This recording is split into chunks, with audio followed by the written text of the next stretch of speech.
Aujourd'hui, on va voir, on a fini avec l'anatomie du thorax, l'anatomie du cou, l'anatomie de la face, etc. Aujourd'hui, on va voir l'anatomie de l'abdomen. On va voir la cavité abdominale et on va voir aussi le péritoine. Alors, pour faire ici, on doit cacher la peau, comme vous pouvez le voir, pour accéder au péritoine. Et puis, qu'est-ce qu'on va trouver après la peau? On va trouver des muscles qui sont de la superficie vers la profondeur. On a le muscle oblique externe. Voilà, le muscle oblique externe. Ici, c'est le plus superficiel, comme vous pouvez le voir. On va le cacher. Et puis, on va trouver latéralement le muscle oblique, cette fois-ci interne. Voilà, le muscle oblique interne. Et puis, on va le cacher pour trouver qu'on a un troisième muscle latéral. C'est le muscle transverse. Alors, en l'isolant, voici le muscle transverse. Et on a ici, en avant, on a le muscle droit, comme vous pouvez le voir. Voilà, le muscle droit de l'abdomen. Elle est antérieure, c'est une lame verticale.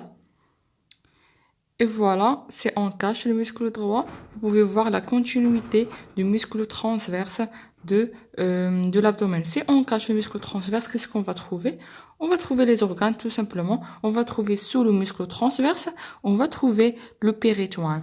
Alors, on reprend. On a le muscle oblique externe, puis on a le muscle droit en avant, latéralement le muscle oblique interne, puis le muscle transverse de l'abdomen, puis le péritoine, tout simplement. On va voir, après un fascia, on va trouver ce péritoine. Alors, le péritoine, là, il est composé de deux. Alors, je vais cacher tous les muscles en arrière aussi de la cavité abdominale. Ça ne nous intéresse pas, les muscles en arrière. Je vais cacher les muscles en arrière pour bien voir notre péritoine. Alors voilà, le péritoine, il est composé de deux feuillets qui sont superposés, qui se superposent. On va voir ça par la suite en détail. Sinon, on a le péritoine pariétal et puis le péritoine pariétal parce qu'il tapisse les parois abdominales ou bien une partie de paroi thoracique en haut. Voilà, il tapisse la paroi abdominale et une partie qui tapisse les organes. Comme vous pouvez le voir, c'est ce qu'on appelle le péritoine, le péritoine viscéral. Voilà, le péritoine viscéral. Comme vous pouvez le voir, il tapisse les organes. Alors, je vais cacher ici les os pour voir. Voilà, et les ligaments. Alors voilà on n'a que le tube digestif avec le péritoine bien entendu qui appartient à l'appareil digestif. Alors, on a quoi? On a dit, on a le péritoine. Quel péritoine? Le péritoine pariétal. Le voici, ici, comme vous pouvez le voir. Tout ça, c'est le péritoine pariétal. Si on cache le péritoine pariétal, on va trouver le péritoine viscéral qui tapisse et qui prend la forme des organes. Voilà, elle prend la forme des organes. Voilà, et on a des organes qui sont enveloppés par ce péritoine, le péritoine viscéral. Et on a des organes qui ne sont pas enveloppés. Par exemple, là, le rectum, par exemple, il n'est pas enveloppé par le péritoine. Il n'est pas entouré par le péritoine viscéral. Alors que l'estomac, par exemple, il est entouré et on va voir le duodénum. Une partie, il est entouré par, ici, par le péritoine, alors qu'une partie, il n'en est pas. Sinon, voilà, le péritoine viscéral, comme vous pouvez le voir. Alors, si on cache le péritoine viscéral, qu'est-ce qu'on va trouver? On va trouver des structures ici, comme vous pouvez le voir, des structures qui sont on va voir qui sont rien que la rencontre, on peut dire, ou bien la fusion des deux feuillets qu'on vient de cacher, c'est-à-dire le péritoine avec le péritoine viscéral et le péritoine pariétal. Ils vont donner leur accoulement, ils vont donner ces structures qui sont qui prennent, on va voir, elles prennent des noms différents selon la localisation et l'organe en voisinage. Par exemple, au niveau de l'estomac, on a ce qu'on appelle le menton. On a soit l'épiplon ou bien le menton, c'est la même chose. On a entre le péritoine, entre l'estomac et le foie, on a le petit menton. Et entre l'estomac et les intestins, ici, on a ce qu'on appelle le grand amentum. Alors, et on a des autres pour, par exemple, pour par exemple ici, on a, ça appartient toujours au ligament, c'est un ligament qui appartient toujours au grand. Alors, pour voir les autres, pour l'intestin, je dois cacher ce ligament, bien ce grand amentum. Voilà, on est arrivé aux autres ligaments, ou bien aux autres fusions entre les deux feuillets de pérétoine qui, au niveau de côlon transverse, forment ce qu'on appelle le mésocolon transverse. Je vais le cacher. Et on a des autres, mais normalement là, au niveau par exemple on va voir dans l'appendice, on va trouver un mésocolon pour l'appendice. Voilà, on a aussi les ligaments qui appartiennent au gros amentum en haut. Voilà, par exemple le ligament gastrosplénique par rapport à la rate. Alors, voilà la rate, elle est là comme vous pouvez le voir.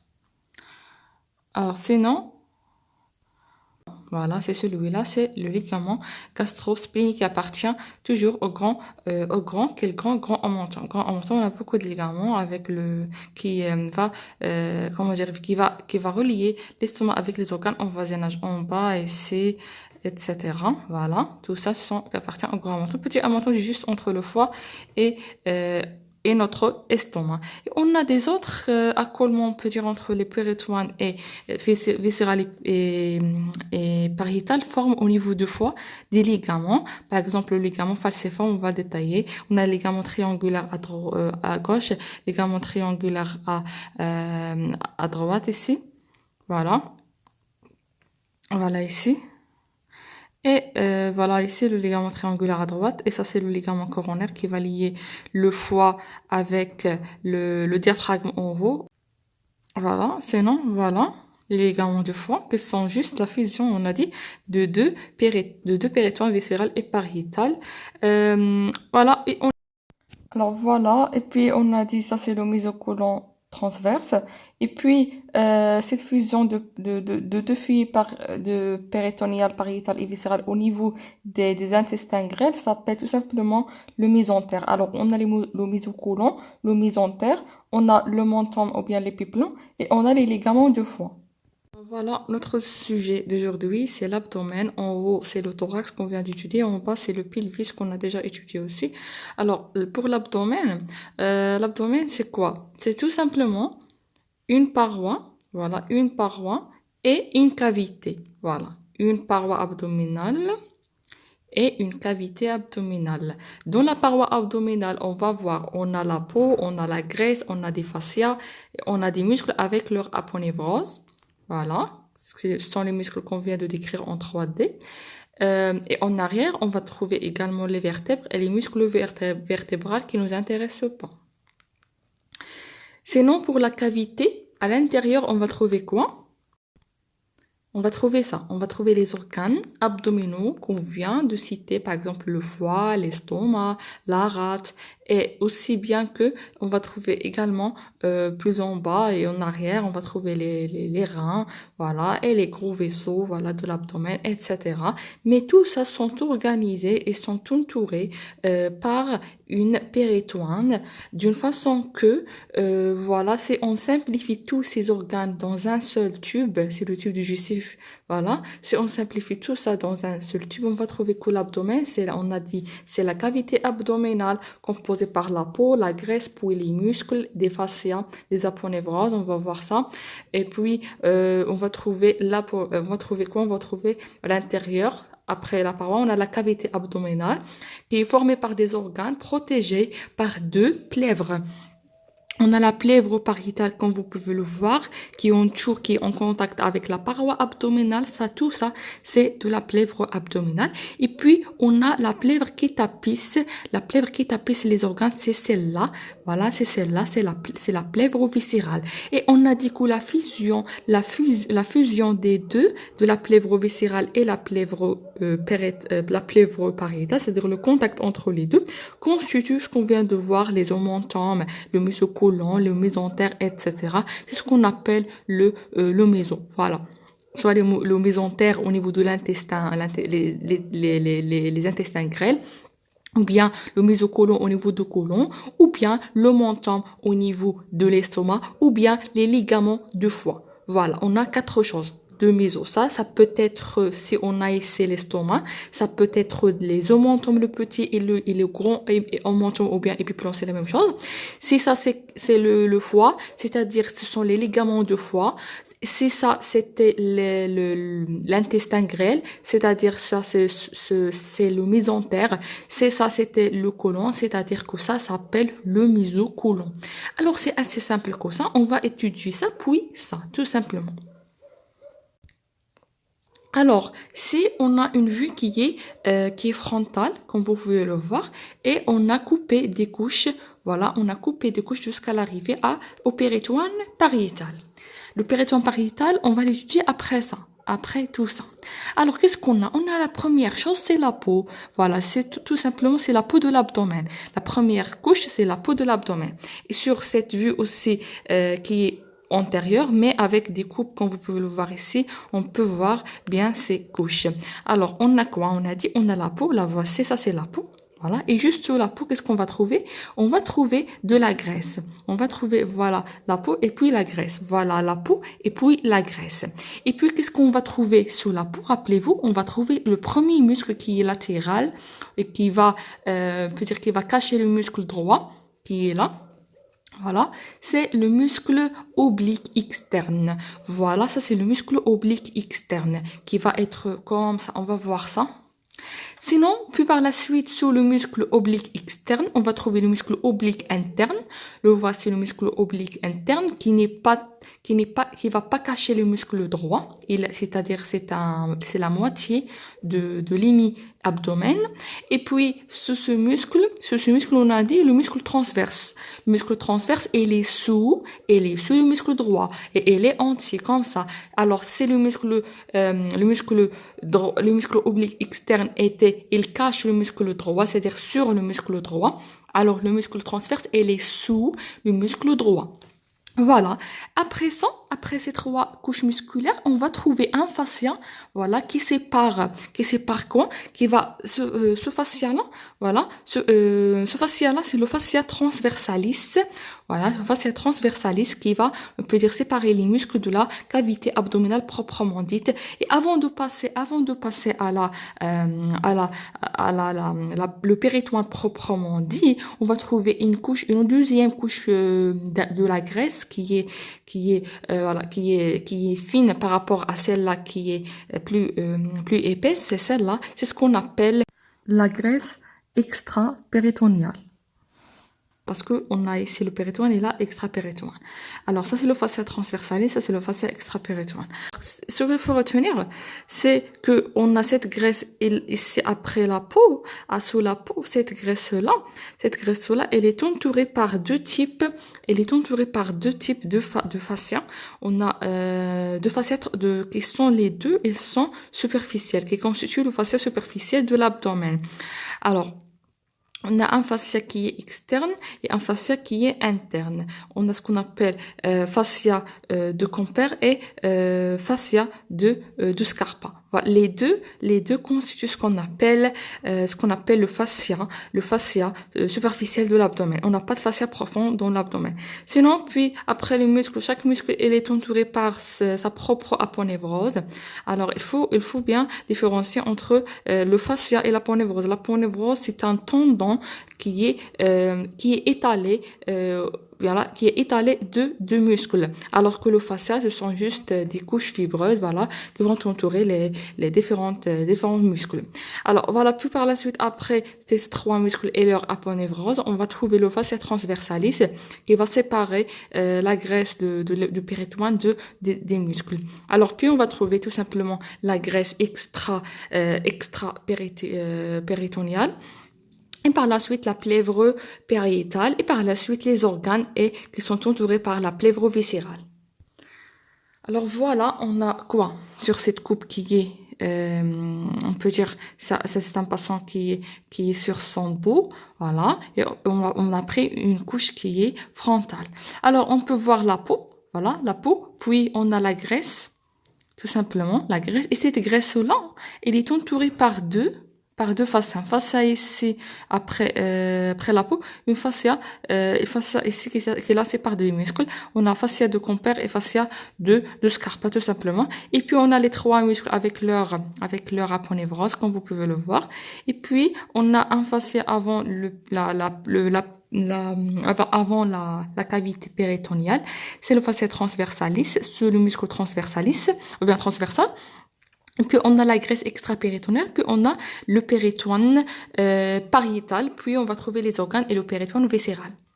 Voilà, sur une autre image, on a quoi? On a bien entendu la peau, voilà. Puis on a le fascia, après ça c'est la graisse.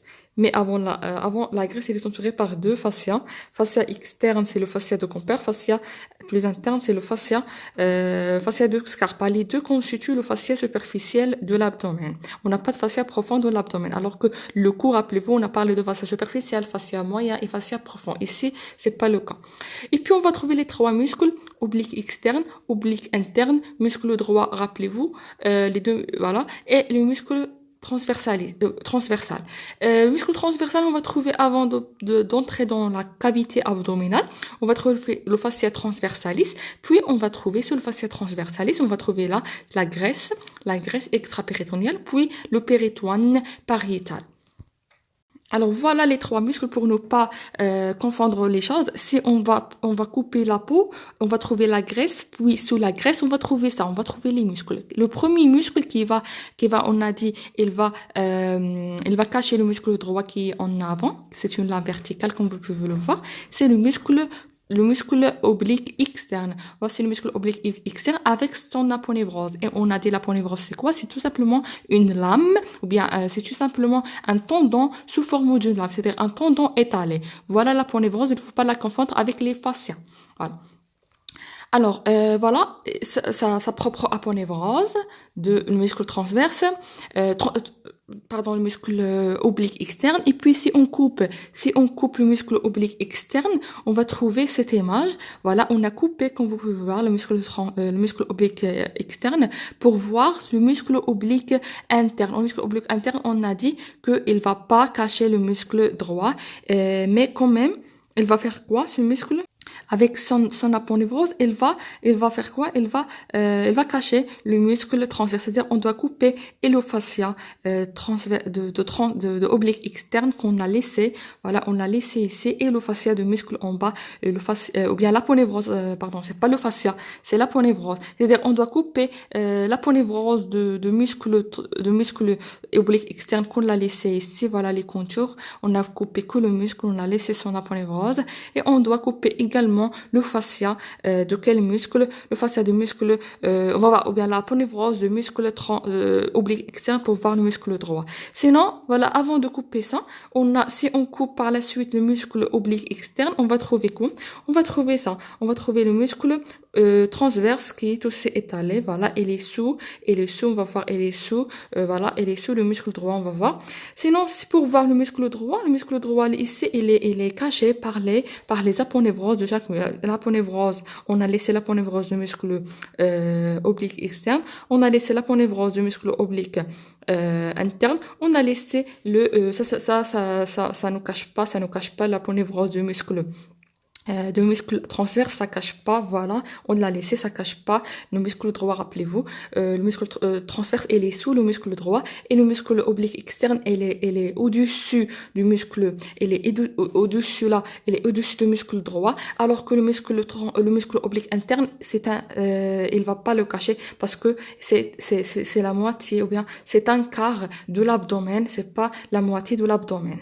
Alors, voilà, on a dit le muscle droit, voilà, avec des intersections tendineuses qui va donner l'aspect musculaire, voilà, de l'abdomen. Sinon, voilà, ça c'est le muscle droit, l'autre de l'autre côté, il est limité ici dans la face antérieure et n'est pas là, c'est-à-dire on va pas la trouver latéralement. C'est pour ça que sur une coupe, là on a coupé d'une façon aussi frontale, ce patient ici, ça c'est en haut, ça c'est en bas, ça c'est les organes, ça c'est à l'extérieur. On va trouver quoi? On va trouver en avant que le muscle droit. Le voici, ça c'est la ligne médiane. Et on va trouver latéralement que les muscles obliques externes, obliques internes, puis le transverse avec leur aponevrose. Alors les aponevroses de ces muscles-là, ils vont entourer, comme vous pouvez voir, le muscle droit. On a vu ça. Ils vont entourer le muscle droit.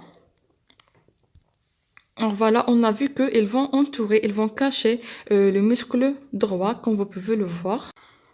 Voilà, elles vont cacher le muscle droit et par la suite, toujours ces aponevroses-là, ils vont passer, après qu'ils ont caché ou bien ils ont entouré le muscle droit, ils vont passer à la ligne médiane, là où ils fusionnent pour former une structure qui s'appelle la ligne blanche. Alors voilà, ça, c'est la ligne blanche formée par la fusion, par la condensation de trois aponevroses, l'aponevrose oblique externe, l'aponevrose d'oblique interne et l'aponevrose de transverse. Voilà, ils vont former la ligne blanche. Alors, et on a dit que la paroi abdominale est formée de quoi? On a la peau à l'extérieur, puis on va trouver la graisse abdominale, tout simplement la graisse abdominale qui nous donne l'aspect de l'obésité chez les obèses, etc. Ça, c'est la graisse abdominale. Et cette graisse abdominale, on a dit qu'elle est entourée par deux fascias. Voilà, il est entouré par deux fascias les deux fascias, ce sont tout simplement les fascias, ou bien, ils constituent le fascia superficiel de l'abdomen. Voilà. On n'a pas de fascia moyen ni fascia superficiel. Sinon, on a par la suite les trois muscles et le muscle droit avec leur aponevrose. Différencier bien le fascia de l'aponevrose. L'aponevrose, c'est une lame qui est étalée de muscles, alors que le fascia, c'est rien à voir avec le muscle. Ça appartient pas au muscle, ça entoure les structures. Alors, c'est-à-dire que sous le muscle transverse, pour séparer la paroi abdominale de la cavité abdominale, on va trouver un fascia, c'est le fascia transversalis, le fascia transversalis, voici le fascia transversalis. Et puis, qu'est-ce qu'on va trouver sous le fascia transversalis? On va trouver de la graisse, voilà, de la graisse qui est la graisse extra-péritoniale. Puis par la suite, on va trouver ça, c'est le péritoine pariétal. Voilà, par la suite, en bas, ici, qu'est-ce qu'on va trouver? Voilà, qu'est-ce qu'on va trouver là? Après le péritoine pariétal, on va trouver le péritoine viscéral qui entoure les organes. Voilà. Alors, voilà, on reprend la peau, la graisse de l'abdomen, les muscles droits, les trois muscles. Et puis, on a quoi? On a une deuxième graisse, c'est la graisse extra-péritoniale. Mais j'ai oublié ici, ça c'est en vert, ça c'est le fascia transversalis, voilà, puis la graisse extra-péritoniale, et puis le péritoine pariétal, voilà. Là, on va trouver des organes qui sont simplifiés par ce tube-là, ce tube, il est entouré par le péritoine viscéral. Entre le péritoine viscéral, il communique avec le péritoine pariétal via le méso. Ça peut être le menton s'il s'agit là de l'estomac, ou bien ça peut être le mésocolon s'il s'agit de côlon. Ça peut être de mésentère s'il s'agit des intestins. Ça peut être des ligaments s'il s'agit de foie. Voilà, c'est assez simple que ça pour l'abdomen. Alors, détaillons par la suite, détaillons le péritoine. Alors, rappelez-vous, c'est quoi le péritoine? On a dit deux couches, qui est pariétale, ici qu'on l'a coupé, et une couche qui est viscérale. Entre les deux, c'est le mésentère. Alors, qu'est-ce qu'on a? Pour comprendre qu'est-ce qui se passe là, pour comprendre ça, il faut imaginer que le péritoine, c'est un ballon, voilà, et on a entré notre main, voilà, comme ça, ça, ce sont les organes. Voilà, ça, ce sont les organes. Et ça, c'est ce qui t'appelle les organes, c'est le péritoine viscéral. Et ça, c'est le péritoine pariétal. Et ça, la communication, la limite entre les deux, c'est le mésentère. Voilà, c'est comme ça qu'il faut imaginer, c'est ce qui se passe là. Mais dans la vraie vie, on n'a pas ça. On n'a pas un seul organe, on a plusieurs organes. On a plusieurs organes là. Et là, c'est un ballon. On a dit, voilà, on a entré notre main ici. Voilà. Et ce qui entoure, ce qui tapisse notre main, c'est le péritoine viscéral. Ce qui reste, c'est le péritoine pariétal. C'est-à-dire que là, on n'est jamais dans le péritoine, on n'est jamais ici. C'est-à-dire, si on va trouver de liquide dans le péritoine, les organes sont jamais ici, c'est-à-dire ici, si on fait ce geste-là, notre main ne touche jamais l'air, ne touche jamais l'air de ballon. Sinon, ça, c'est la même chose, ce qui se passe là. Voilà, là, ces organes-là, ils touchent jamais ce qu'on a à l'intérieur du péritoine. Le péritoine, voilà, on peut dire c'est un ballon, voilà, c'est un ballon, ici, comme vous pouvez le voir. Voilà, et on a entré l'organe, on a fait entrer l'organe ici, voilà, comme ça, on peut dire, sans rompre la continuité de cette membrane, voilà, sans rompre la continuité de cette membrane, d'une façon que on a créé des plis, là, on a créé des plis qui entourent notre main, et d'une façon que la partie qui tapisse notre main, c'est le péritoine viscéral, la partie qui ne tapisse pas notre main, c'est le péritoine pariétal, la partie entre les deux, c'est le mésentère. Alors de cette façon, on a ça. De cette façon, on a ça. Mais on a dit que l'abdomen, c'est pas simple. On n'a pas que un seul organe comme ça entouré par voilà. On n'a pas que ça. En fait, on a ça. Voilà. On a plusieurs mains. On peut dire, on a plusieurs mains, voilà, qui entrent dans ce ballon, voilà, et qui va créer, peut dire des invaginations, comme vous pouvez le voir, et ça donnait cet aspect enfin. Alors ça, c'est simple. On a quoi? On a le péritoine. On a une couche, là voici, c'est un ballon qui était un ballon continu et n'est pas rompu, comme vous pouvez le voir, mais on a fait entrer des organes, on a fait entrer des organes, on a fait entrer des organes d'une façon que la partie qui tapisse l'organe, comme ça, c'est-à-dire, ça c'est le foie, c'est à la place de cette main, ça c'est le foie, on l'a fait entrer, et la partie qui tapisse notre foie, c'est-à-dire notre main ici, ça c'est le péritoine viscéral, voilà, la partie qui reste ici, qui reste là, c'est le péritoine pariétal, voilà, et on n'a jamais entré ici, on n'a pas rompu ici pour entrer dans le liquide du péritoine, on n'a pas entré dans l'air, non, on a juste défoncé ici, voilà. Alors, on reste ici sans en contact avec à l'intérieur de cette cavité. Sinon, voilà le péritoine pariétal qui est loin de viscères. Et une fois qu'on tapisse les viscères ici, ça en bleu, ça c'est le péritoine viscéral. Et ce qui reste, c'est-à-dire sans organes ici, ce qui reste, ce sont des lames.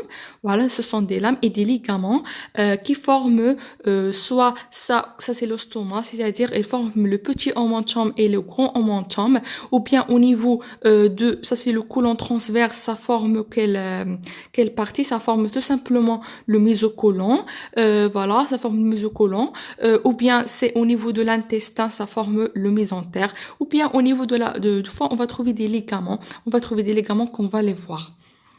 Alors voilà ce qui se passe, c'est ça, c'est assez simple que ça, c'est assez simple que ça. Alors voilà, on reprend. On a dit quoi? On a dit que le péritoine, c'est un ballon. Voilà, on a fait défoncer, on a fait entrer des organes. Voilà, comme ça. Voilà, la partie qui tapisse l'organe, c'est le péritoine viscéral. La partie qui ne tapisse pas l'organe, qui tapisse par contre la paroi, c'est le péritoine pariétal, comme son nom l'indique. Et voilà, entre les deux, on va trouver des lames, on va trouver des ligaments qui sont les mésentères, tout simplement. Voilà, ici, tout simplement, c'est ça. Et à l'intérieur, ici, on n'est jamais en contact direct. On n'a pas ici rompu le ballon. Le ballon, il n'est pas rompu. On a juste fait entrer des choses. Voilà. Alors, et là, le péritoine, il va distinguer deux types d'organes. Il va distinguer des organes qui l'entourent de façon complète, comme ça, voilà, comme ça. C'est ce qu'on appelle les organes intrapéritonéaux, mais intrapéritonéaux, ça ne dit pas que ils sont à l'intérieur ici dans le liquide péritonéal. Non. Mais ils sont juste que toute leur paroi est entourée par le péritoine viscéral. Voilà. Et on a, à cette fois-ci, on a le mésentère. Et on a des organes qui sont pas complètement, c'est que leur face antérieure qui est entourée par le péritoine. Ils sont pas entourés entièrement par le péritoine. C'est ce qu'on appelle, tout ça, c'est ce qu'on appelle en arrière de péritoine, c'est ce qu'on appelle les organes rétropéritonéaux.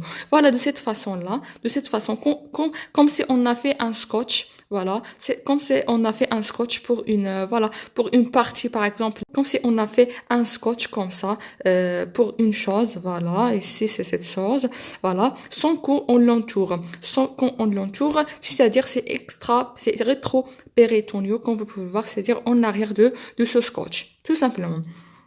Par exemple, on a ici tout ce qui est en arrière, c'est-à-dire surtout l'appareil urinaire. C'est-à-dire, on a vu ça, ce sont les reins, les uretères, l'urètre, etc. Tout ça sont en arrière du péritoine. Sont, par exemple, aussi les gros vaisseaux de l'abdomen, l'aorte, la veine cave inférieure, etc. Ce sont les organes rétro-péritoniaux. Alors qu'à l'intérieur, surtout l'estomac, c'est un organe, par exemple, intrapéritonéal. Pourquoi? Parce que c'est ça. Voilà, le foie aussi, c'est un organe intrapéritonéal, juste un lobe qui est pour voir les extrapéritonéales, alors que toutes ces faces-là, ici, elle est entourée, comme vous pouvez voir. Et les organes intrapéritonéaux, vous pouvez le deviner, c'est eux qui vont avoir, c'est le mésentère, parce que sont entourés entièrement par le péritoine, alors que les organes rétropéritonéaux, ici, comme vous pouvez le voir, bah, ils ont pas de ça. Ils ont pas de mésentère. C'est pour ça qu'on a le mésentère pour l'estomac, le mésentère pour le foie, le mésentère pour le petit intestin, ou bien l'intestin grêle, et des mésentères pour le côlon. Ce sont le mésocôlon. Ça, c'est en menton, mésocôlon et les ligaments du foie. Alors que là, ce sont les organes rétropéritonéaux, pas de mésocôlon. Ou bien pas de mésentère. Alors voilà, au final, on a parlé de ça, de la paroi abdominale, on a parlé de la cavité abdominale, et à l'intérieur, on va trouver ça. C'est simplifié, mais à la vraie vie, c'est ça. À la vraie vie, on a beaucoup de ça. Voilà, on a beaucoup d'organes. Beaucoup d'organes. Et pour ça, pour le tube digestif, si on coupe, on va trouver que l'intestin, on va trouver plusieurs coupes, voilà, parce que on va voir, elle est enroulée, voilà, c'est pas un seul tube qui est comme ça, non, il va faire des enroulements, c'est-à-dire on va trouver plusieurs parties, voilà, de cet organe. Et on a des organes qui sont intrapéritonéens, entourés complètement par le péritoine viscéral. Et là, on va trouver des mésentères, par exemple, là, le petit épiplan entre l'estomac et le foie. Et on va trouver le grand, ça c'est le grand épiplan, voilà, entre l'estomac et l'intestin. Et on a aussi, par exemple, le côlon transverse, on va trouver quoi? On va trouver le mésocôlon transverse, voilà. Et on a, parce que ça lie le péritoine viscéral avec le péritoine pariétal. Sinon, alors, on a quoi? On a également, pour l'intestin grêle, on va trouver le mésentère de l'intestin, on l'a plus, voilà. On a ça, tout ça, ce sont les mésentères de l'intestin avec une racine de ce mésentère, parce qu'on a plusieurs dérivations de ce mésentère, le mésentère de l'intestin grêle, voilà. Et, finalement, pour le foie, on va voir, on a des ligaments pour le foie. Voilà, et on a des organes rétropéritonéaux qui sont juste sur leur face antérieure, en contact avec le péritoine. Voilà, par exemple là, l'aorte. On a également le duodénum, on va voir ça. Et le duodénum, c'est pas tout dans cette partie. On a aussi une partie du pancréas qui n'est pas entourée complètement par le péritoine viscéral. Et voilà, on va trouver aussi le rein, tout l'appareil urinaire.